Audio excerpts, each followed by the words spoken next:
Welcome to the C-Files, folks. Thanks for joining me. Well, I'm that guy. Yep, I'm that guy. Uh-huh.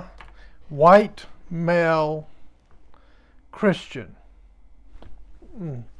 Bible-believing, white, male, Christian with toxic masculinity.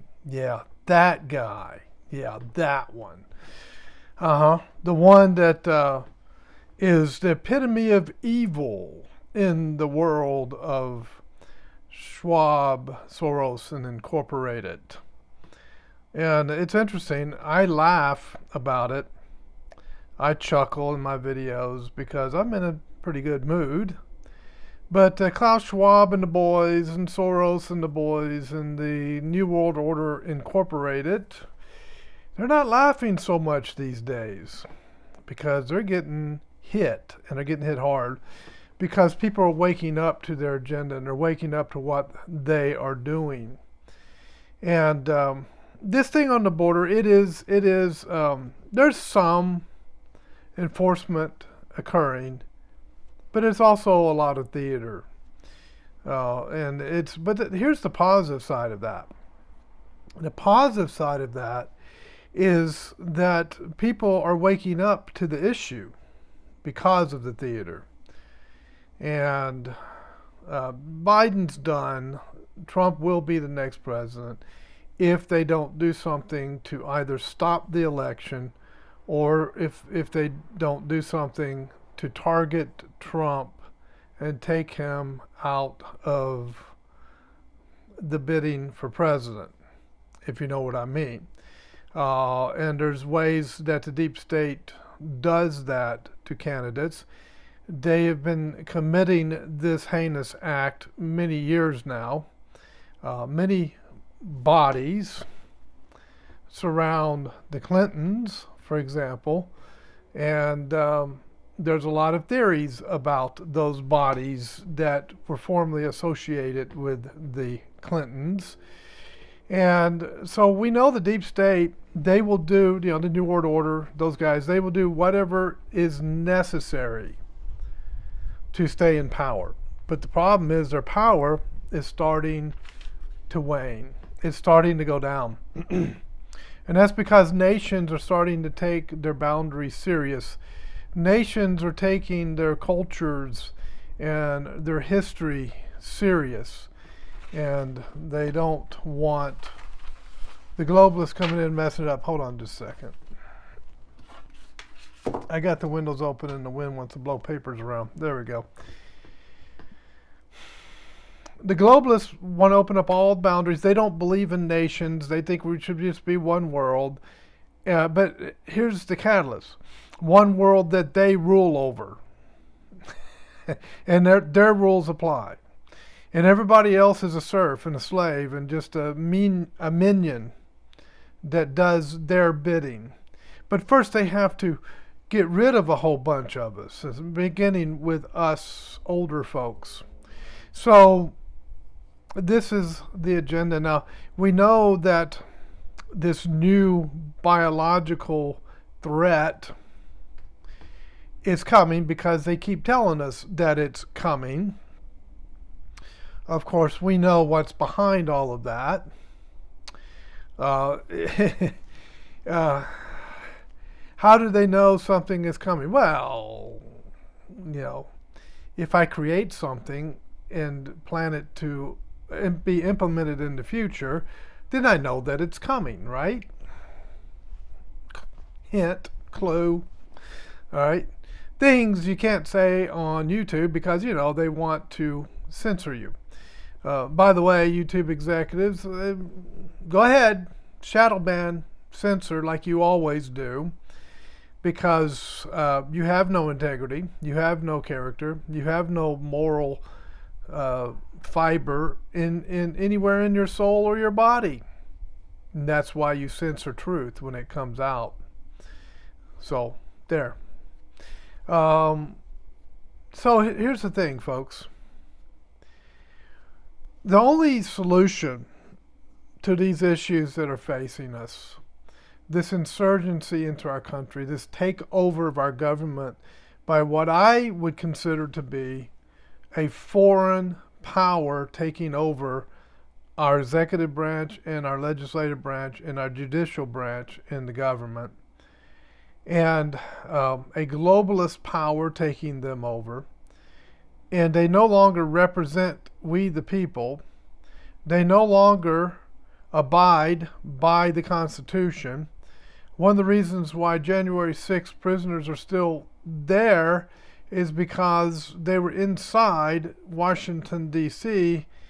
when they were accused of these things which they were falsely accused of. But it doesn't matter. They don't have due process of the law inside Washington, D.C. because it's ruled by a different set of rules, the ones that the globalists determine. And so their appeal to the Constitution falls on deaf ears. The fact that their Sixth Amendment right to a speedy trial has been violated means absolutely nothing to these people in Washington, D.C. because they don't care about the Sixth Amendment. They could care less. It's not in their agenda, and it's not a part of what they consider to be legitimate government. So that's where we find ourselves. So the only way to fight these people is to resist them. So when the new biological threat comes out, I will not be putting a mask on. I will not be, abiding by 6 feet. I will, from the other person. I will not be shutting down anything. I won't be participating in the shutdown of a church. I will not be participating in the shutdown of a business. I will not be doing anything that they did in the last pandemic. And I will, and I didn't abide by it then either. I was ordered. It was about 6 months before I retired when the first one really came in hard, the first pandemic. During those 6 months, I really didn't abide by any of the mandates, even as I was a police officer for those 6 months until July of 2020 when I retired. Retired after I had a serious medical issue that occurred, which kind of told me it was time to hang up the badge. But they were telling us, enforce mask, don't let people into these areas. All the, remember the beach incident in San Diego when they were, they'd call some guy out of the water. I mean, he was probably further away from anybody than anybody who was on the shore. They called him out of the water and arrested him for violating a mandate. I mean, come on. I didn't do that. People walking around without masks in areas that I was told, nope, they can't be there. I would drive by, wave, and say hi, as my mask was not on either, in my patrol car. Defiance. Because, come on, some things are just asinine, stupid, and ridiculous. I knew it was fake back then, and I know what's coming, and I'm not going to buy into the fear. So I will not be paralyzed by fear as the next, panic occurs. I'm not going to panic. I'm not going to be fearful, and I'm not going to buy into the PSYOP rhetoric. Bottom line.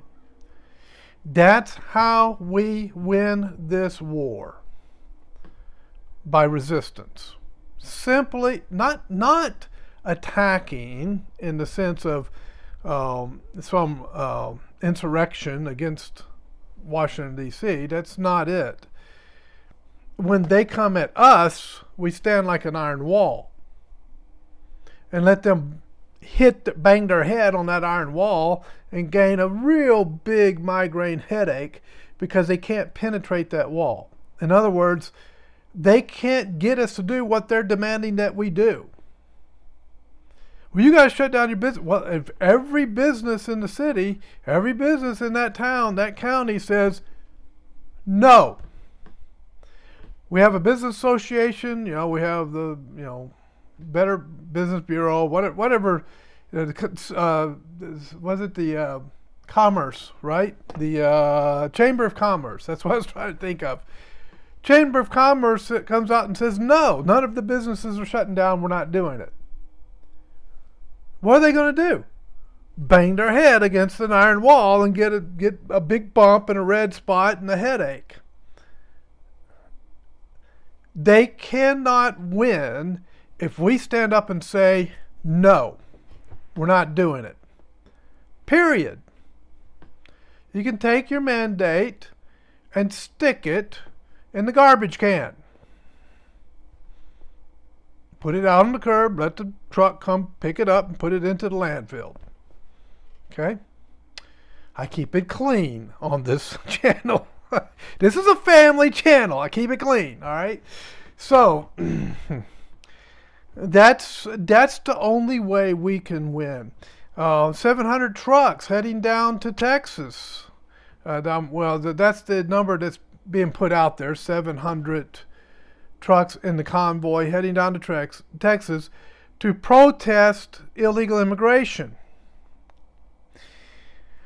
And they're not going to go all the way to the border. They're going to be a number of miles up from the border. They don't want to disrupt operations at the border. But they're going to stop into some towns, some areas, some checkpoints that are, a distance, I think 10, 15 miles or 20 miles up from the border. And they're going to hold their rallies and their protests and move to the next one. And they'll go from Texas all the way out to San Ysidro, which is in California. And that's San Diego area, San Diego County. And then, of course, there's what's the other county next to San Diego? Imperial, I think it is, Imperial County. So, anyway, that's good. It's symbolic. It wakes people up. It rallies people. It's good for morale. It's good for rallying people. But that's just the beginning, folks. Rallying people is good, but it's not the end game. You have to take that motivation and actually do something with it. And here's my recommendation. Run for office. Like me, I'm retired. I get a retirement check. I'm doing fine. I'm running for office. As soon as they open it up that I can sign up, put my name on the ballot, I'm going down there and doing it. I'm going to run for office. And so the office I'm running for is city council. I've never been in politics before a day in my life, but I read enough policy and I've read enough laws and case law and all of that I could go into a city council position and look at spreadsheets and all of that and pretty much know what I'm doing.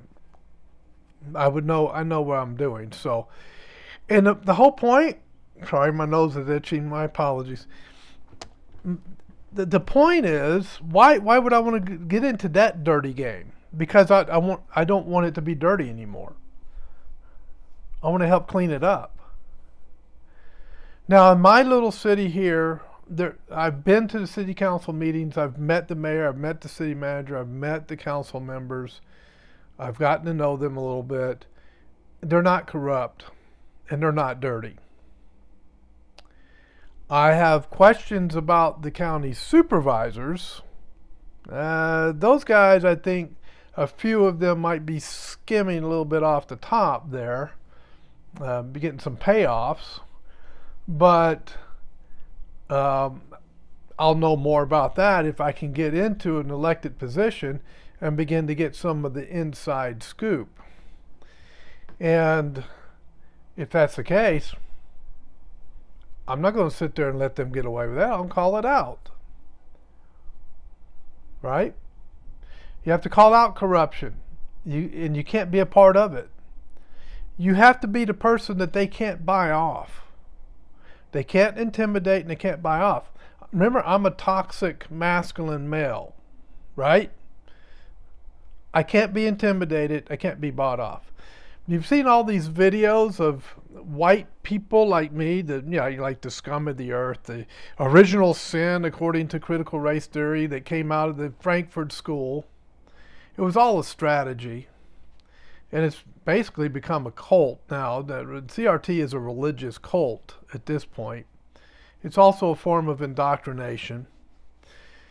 But, I, being a white male, especially a white male Christian, I am the original sin. I am the only whites can be racist, right? I mean, this is what they keep saying.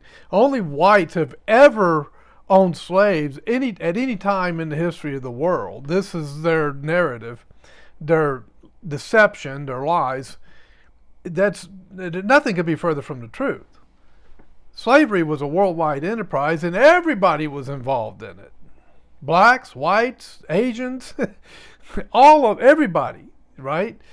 But if you want to revise history because you have an agenda to alienate to a certain group of people, make them the bad guys, target them so that you can divide and conquer. And this is what they did in Nazi Germany, right? Blamed everything on the Jews and the Christians, right? They were the bad guys. Those Jews and Christians, they were the bad guys. Yeah, everybody talks about the Jews. They always leave out the Christians that were thrown into the concentration camps. And so by doing that, they were able to rally the country because they had a common enemy. The common enemy in our world today, or at least in the Western world, is moi. Okay? If you're of any other background, right? Black, white, Hispanic, I'm sorry, not white. Black, Hispanic, Asian, you go down the list. Native American, this is the target. And that's why you see all of these attacks and videos.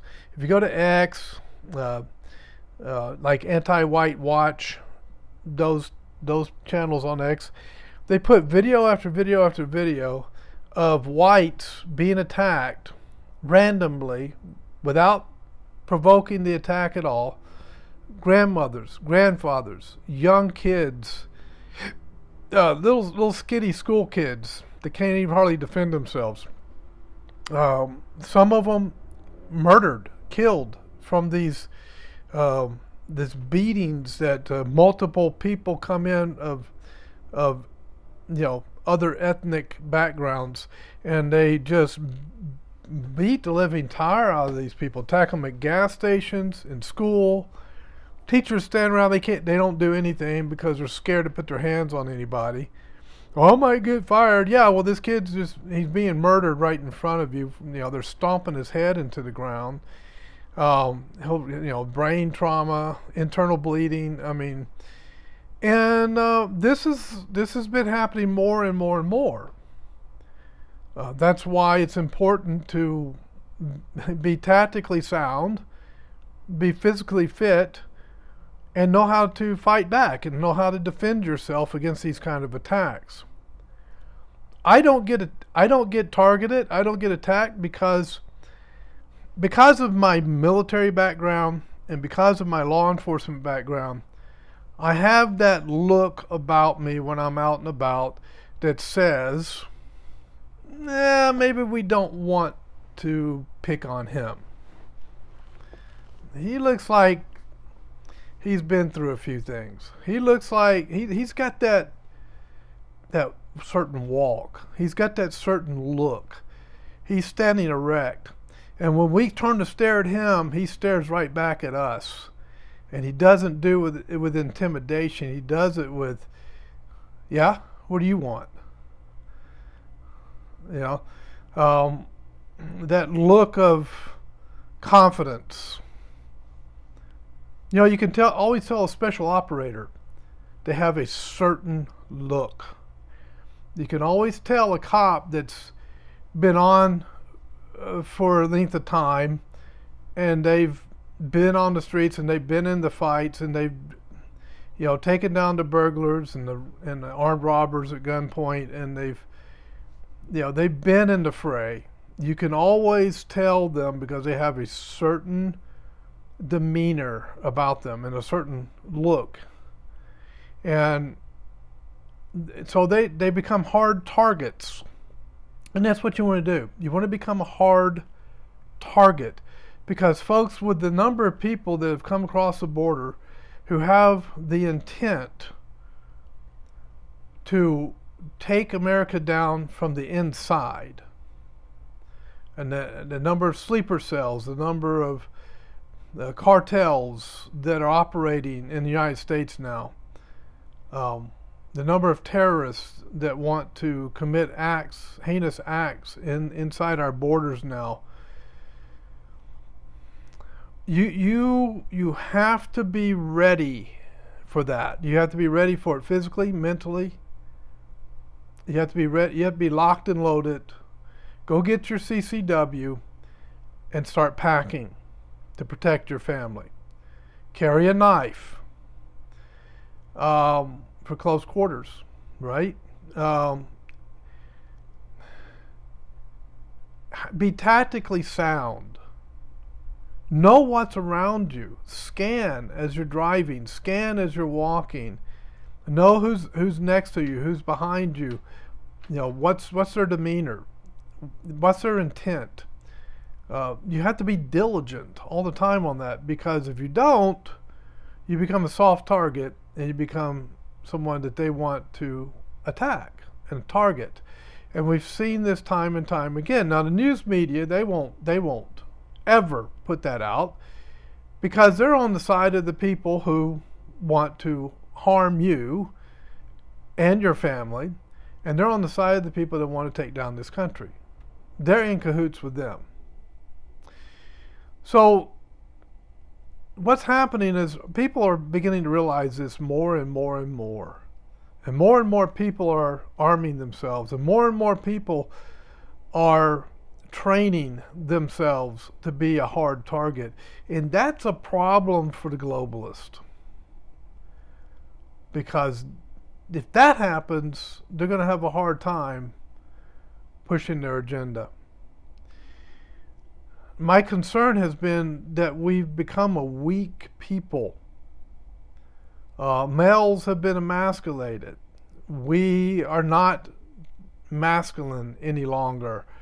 You have to get people, the older folks like me, that grew up in a different world, to get that masculinity. Too many young males today are not masculine. Now, if you get the ones that have come out of the military, well, the vast majority of them coming out of the military, the ones that are in law enforcement, the ones that, you know, they're farmers, they're construction workers, they're doing these type of jobs, mechanics. They're doing jobs that a masculine male would do. They're not sitting in a cubicle trying to build a business, you know, trying to build a corporation or make money for a corporation, whatever. They're not, you know, they're not sitting in a cubicle growing weak. They're actually doing things that are building their mind and their body. These are the threat to those who want to attack and take down our nation. Klaus Schwab and the boys, Soros and the boys, Yuval Noah Harari, all these guys, they don't like us men to be men. They don't want us men to be men. Because then when the sleeper cells come up, and when the cartels and people like that start to create problems, men will stand up to them. Men will defend their family with their life. Men will take a bunch of those guys out before they go down in defense of their family, in defense of their community. That's what men will do. And that's what they don't want. That's why they've had such a hard time with the United States over the years, because there were men that would stand up and say, nope, it's not happening in my county. It's not happening in my community. Not happening on my property. And, you know, get ready for a firefight, because we're not having it. You're not going to come in here and destroy my country. That's why they knew they couldn't come in and do it then. But now they've opened, you know, with the border being open as long as it was, we're being told hundreds of thousands have come in. And a large percentage of them are insurgents who have come in to take down our country. So, once again, you want to be that guy. You want to be that male with the toxic masculinity that will defend your family at any cost, and that will stand up to the cartels, the sleeper cells, the terrorists. We've got to learn how to fight back. If we just sit and allow them to beat the pulp out of us, and we don't do anything, this is a biblical concept, the defense of your family. Biblically, a man that does not take care of his family is worse than an infidel, or worse than an unbeliever, worse than a heathen, the Bible says. Stand up, defend your family, and if that means to protect them from psychological warfare, protect them from biological warfare, protect them from psyops, protect your children from indoctrination. Don't just bend the knee because some health official who has evil, sinister intentions tells you to bend the knee. No. This time around, folks, men, let's be men. Ladies, be a mama bear. Let's take care of our kids. Let's protect our families. Let's protect our communities. And let's become that iron wall that will absolutely frustrate and irritate and just put into panic the New World Order. Thanks for watching. I'll see you next time on the C-Files.